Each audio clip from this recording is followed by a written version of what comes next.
another very light-sensitive camera. He showed us a scan of the field with the image enhancer, and we could see clearly at that time, about 1:35, that there were no formations in the field of Eastfield or the surrounding fields next to him. And then just after 3, there was a big white flash of light that completely encompassed the landscape. That reminded Wynne that he needed to go down to his vehicle and change the tapes over.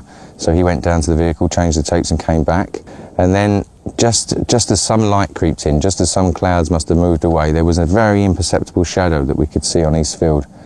So I asked Wynne to look through his camera on the hill.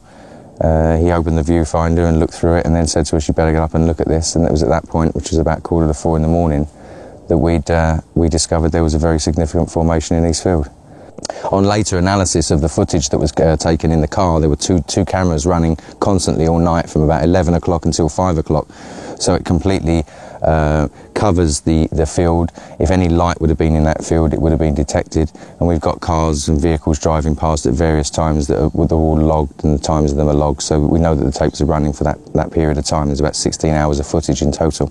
Nobody could have been doing this formation. If there would have been 1/200th of a candle light of light in that field, these cameras would have picked it up, and plus I feel that we would have seen it from the hill as well, because we were constantly maintaining an observation down on Eastfield. Quite apart from the logistical aspect of making the formation like this, the complexity, the size of the formation, the fact that the circles are ovals so that they look circular from the air. However, there is more to be surprised about. When they watched the recorded tapes, Gary King and the others realized that the cameras had caught the beam of light that reminded Wynne to change the tape. When we analysed those tapes, we found that the first visible signs of the formation through the lenses of those cameras was actually at 3:20 a.m. and that the light flash that was picked up on the end of the first tape registered for 3.5 milliseconds as an EM pulse, which is very similar to a bolt of lightning. And it was 7 minutes after that at 3:20, that the first signs of the formation were picked up by the cameras in the car. But we again didn't see them until about 20 minutes after that. As far as I know, this is the only time that anything like this, where continuous footage, continuous tapes have been running all night and captured the field and eliminated any evidence of anybody being in there with any laser alignment measurement devices or lights of any kind.